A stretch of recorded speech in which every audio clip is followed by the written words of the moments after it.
NEET के लिए इस क्वेश्चन में आप यहाँ देख पा रहे हैं कि ये यूनिफॉर्म करंट डिस्ट्रीब्यूशन के साथ एक सिलिंड्रिकल वायर लिया गया है। इसमें आई करंट जो है यूनिफॉर्मली डिस्ट्रीब्यूटेड है, जिसको स्टेडी स्टेट करंट डिस्ट्रीब्यूशन बोलते हैं। ऐसे में करंट जो है पूरे वायर के थ्रू यूनिफॉर्मली डिस्ट्रीब्यूट किया गया है। तो इस सिलिंड्रिकल वायर के अंदर वाले पॉइंट पर और बाहर वाले पॉइंट पर मैग्नेटिक फील्ड बताना है, और मैग्नेटिक फील्ड किस प्रकार वेरी कर रहा है उसको बताना है। तो यहाँ मैग्नेटिक फील्ड का वेरिएशन आप देख पा रहे हैं, हमने दिखाने की कोशिश किया है। बट इस सारे एक्सप्लेनेशन को समझने के लिए सबसे पहले हम लोग एम्पियर्स लॉ के विषय में बात करेंगे, क्योंकि एम्पियर्स लॉ के द्वारा इस डेरिवेशन को और इस ग्राफ को एक्सप्लेन किया जा सकता है। तो सबसे पहले हम यहाँ पर एम्पियर्स लॉ आपको बताने की कोशिश करेंगे। तो एम्पियर्स लॉ ये है एम्पियर्स लॉ। तो एम्पियर्स लॉ के अनुसार आप देख पा रहे हैं कि ये करंट कैरिंग वायर है, स्टेट वायर है। तो इस स्टेट वायर के चारों तरफ magnetic field line circularly circulate करती हैं। तो यहाँ पर एक लाइन को हमने ऐसे दिखाने की कोशिश किया है, और क्योंकि करंट जो है अपवर्ड डायरेक्शन में जा रहा है, इसलिए magnetic field lines anti clockwise direction में होगा।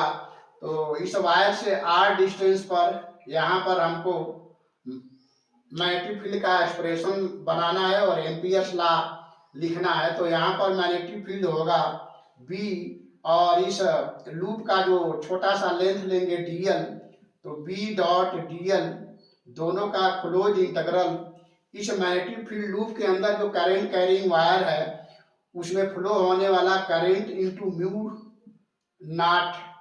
तो इस प्रकार ये एम्पियर्स लॉ B, यहाँ पर मैग्नेटिक फील्ड का जो वैल्यू है B dot dl equal to mu naught, इस लूप के अंदर जो करंट कैरिंग वायर है उसमें फ्लो होने वाले करंट इंटू म्यू नॉट के बराबर होता है। तो ये है एम्पियर्स लॉ। तो अब अगर आप यहाँ पर मैग्नेटिक फील्ड निकालना चाह रहे हैं तो B और dl जो लेंथ है मैग्नेटिक फील्ड लूप का, dl और B दोनों सेम डायरेक्शन में होंगे, इनके बीच का एंगल 0 डिग्री होगा, इसलिए cos 0 1 होता है। इस तरह से इसको जब आप सॉल्व करेंगे तो B dl इस मैग्नेटिक फील्ड लूप का जो r रेडियस का है उसका लेंथ होगा 2 पाई r। तो ये एम्पियर्स लॉ है, और इसका एप्लीकेशन करके यहाँ पे मैग्नेटिक फील्ड निकालना है। तो ये हो जाएगा म्यू नॉट I, तो यहाँ से B, यहाँ पर B का जो वैल्यू है वो निकालेंगे तो ये हो जाएगा mu not I upon 2 pi r। इस प्रकार मैग्नेटिक फील्ड यहाँ पर आप देख पा रहे हैं कि 1 बाई r के प्रोपोर्शन में है। तो ये है एम्पियर्स लॉ। कैसे इसको लिखते हैं और इसका एप्लीकेशन कैसे करते हैं वायर के सराउंडिंग में मैग्नेटिक फील्ड निकालने में, वो हमने यहाँ एक्सप्लेन किया है। तो हम समझते हैं आप इसको समझ पा रहे होंगे। तो इसी का एप्लीकेशन करके यहाँ पर हम लोग सिलिंड्रिकल वायर में जिसमें स्टेडी स्टेट में करंट आई फ्लो हो रहा है, यानी यूनिफॉर्म करंट डिस्ट्रीब्यूशन है, इसके अंदर और बाहर मैग्नेटिक फील्ड का वेरिएशन और उसका एक्सप्रेशन और उसका ग्राफ हम लोग बना पाएंगे। तो हम उम्मीद कर रहे हैं कि यहाँ पर आपने एम्पियर्स लॉ समझ लिया होगा। अब इसका एप्लीकेशन हम लोग करने चलते हैं। तो एम्पियर्स लॉ का एप्लीकेशन के द्वारा यहाँ पर ये एक्सप्लेनेशन होगा। तो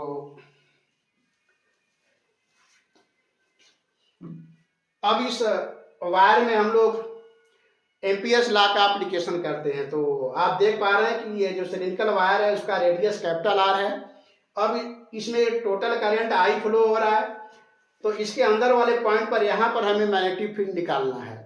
तो इस लूप का जो मैग्नेटिक फील्ड लाइन यहाँ पर सर्कुलर है उसका रेडियस यहाँ पर स्मॉल r इतना लिया गया है। Small r less than capital R होगा अंदर वाले पॉइंट के लिए।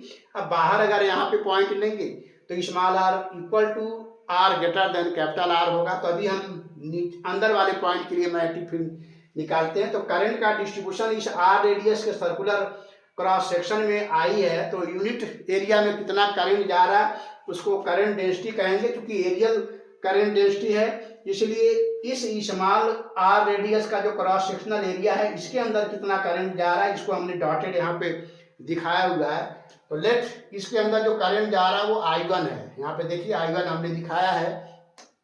तो I1 को निकालेंगे total current upon total area into इस cross sectional area pi r square का इसमें मल्टीप्लाई करेंगे तो I upon pi capital r square into pi small r square, ये बराबर होगा I1 के।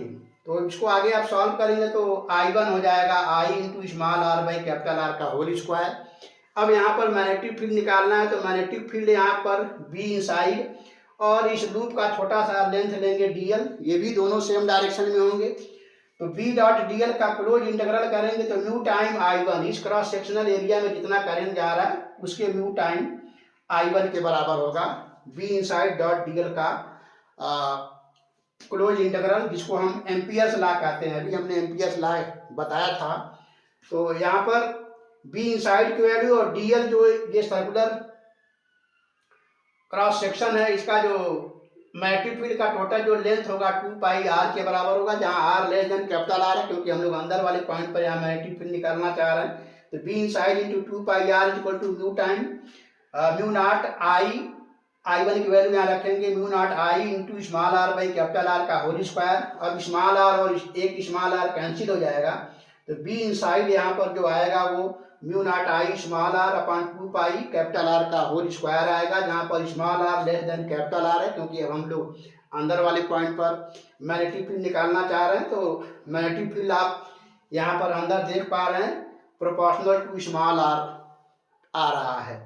यहाँ पर देखिए मैग्नेटिक फील्ड चूंकि डायरेक्टली प्रोपोर्शनल टू आर है, इसलिए सेंटर से लेकर सरफेस तक magnetic field proportional to R के अनुसार वैरी कर रहा है, लीनियरली वैरी कर रहा है।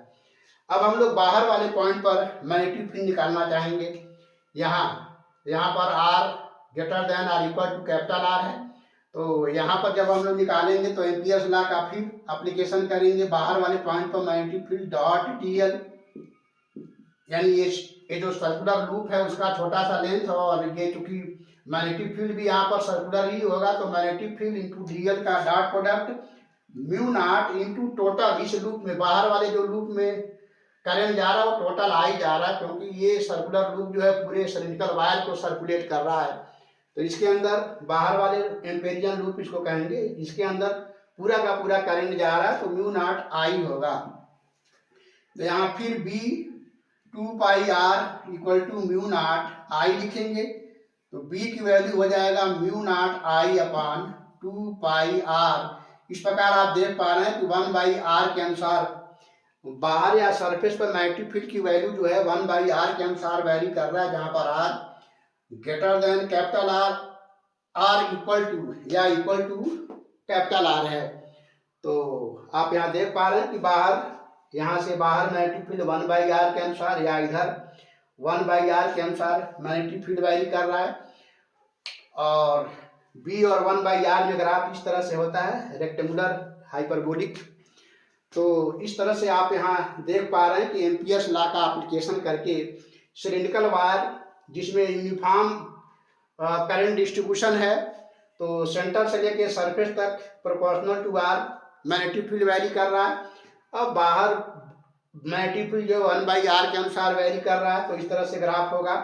तो एम्पियर्स लॉ का यहाँ एप्लीकेशन भी हो गया और यूनिफॉर्म करंट डिस्ट्रीब्यूशन जो कि एक सिलिंड्रिकल वायर में है, तो उसके सेंटर से लेके सरफेस तक मैग्नेटिक फील्ड का वेरिएशन कैसे हुआ, ग्राफ का नेचर क्या है, इस तरह के क्वेश्चन जनरली नीट के एग्जाम में पूछे जाते हैं। और इसमें से या तो एक्सप्रेशन पूछेगा, ये फॉर्मूला पूछेगा, या ये ग्राफ पूछेगा। तो हम उम्मीद करते हैं कि आपने काफ़ी अच्छे से समझा होगा। तो फिर मिलते हैं नेक्स्ट वीडियो में, किसी और क्वेश्चन के एक्सप्लेनेशन और कंसेप्ट के विषय में बात करेंगे। तब तक के लिए थैंक यू।